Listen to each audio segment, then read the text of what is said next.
At ngayon nga guys ay birthday ng aking minamahal na anak na si Hans. At kaya ngayong araw na to is-celebrate namin ang kanyang birthday. At sakto naman guys na meron silang film showing sa SM Bacoor. Kaya saktong-sakto nga ito, pagkatapos naming manood sa film showing ay diretso na rin kami kumain para ma-celebrate ang birthday ni Hans. Happy birthday, Hans!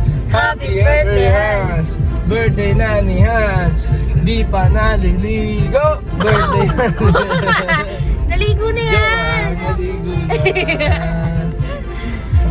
Happy birthday to Ako na. you. Ay, sige.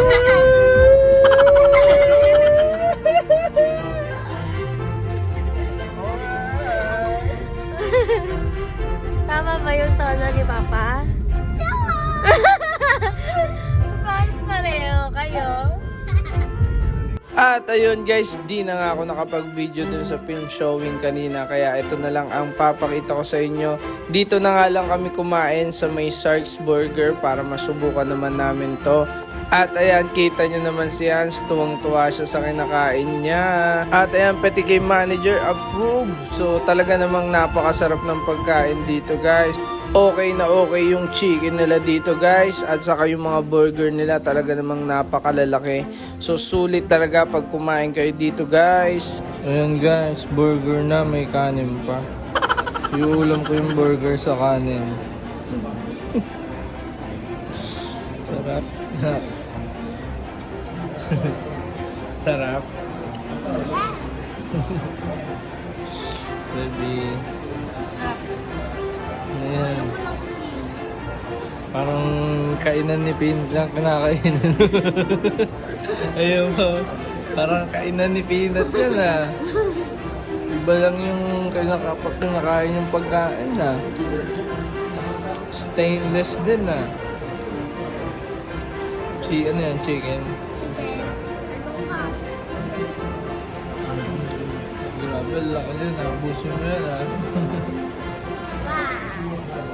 Manalo tayo sa mga mozzarella. Bilis mo ako dito sa Atiin mo. Bili, atiin mo. Ayun yung cheese ah. Sige na, kain na.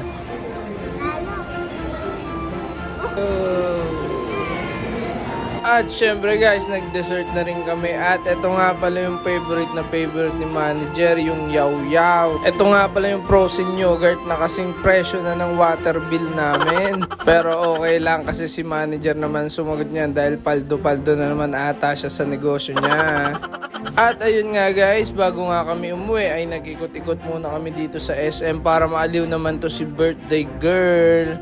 At ayan, tamang ikot lang siya dyan pero wala namang price yan. At ayun guys, napakasarap naman talagang i-celebrate ang kaarawan ng iyong kapamilya. Kahit simpleng okasyon lang, kahit hindi ka naman gumastos ng napakalaki. Ang importante nga ay sama-sama kayo at masaya kayo habang nagse-celebrate.